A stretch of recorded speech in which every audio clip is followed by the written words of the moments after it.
রাসূলুল্লাহ সাল্লাল্লাহু আলাইহি সাল্লাম বিভিন্ন হাদিসে দ্বীনের কাজে সহযোগিতার গুরুত্ব ও ফজিলত তুলে ধরেছেন। এর মধ্যে কয়েকটি গুরুত্বপূর্ণ ফজিলত হল: ১. যে ব্যক্তি কোনো ভালো কাজের পথ দেখায়, সে ওই কাজ সম্পাদনকারীর মতোই সমান সওয়াব পায়। রাসূল সাল্লাল্লাহু আলাইহি সাল্লাম বলেছেন, যে ব্যক্তি কোনো কল্যাণের দিকে পথ প্রদর্শন করে, সে ওই কাজ সম্পাদনকারীর সমপরিমাণ সওয়াব পাবে। ২. যে ব্যক্তি তার মুসলিম ভাইয়ের সাহায্যে এগিয়ে আসে, আল্লাহ তাকে সাহায্য করেন। রাসূল সাল্লাল্লাহু আলাইহি ওয়াসাল্লাম বলেছেন, আল্লাহ তাআলা তার বান্দাকে ততক্ষণ পর্যন্ত সাহায্য করতে থাকেন যতক্ষণ সে তার ভাইয়ের সাহায্য করতে থাকে।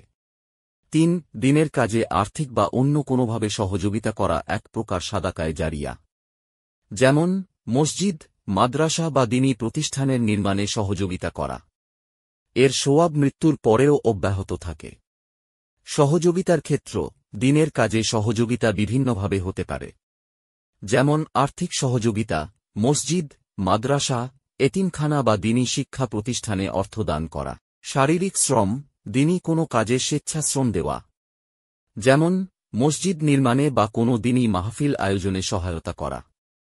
কোনো দ্বীনী প্রতিষ্ঠানের উন্নয়নে বা ভালো কোনো কাজের জন্য সঠিক পরামর্শ দেওয়া।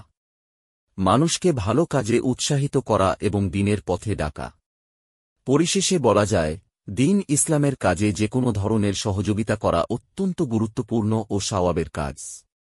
এর মাধ্যমে একজন ব্যক্তি দুনিয়া ও আখিরাতে আল্লাহর অনুগ্রহ লাভ করতে পারে।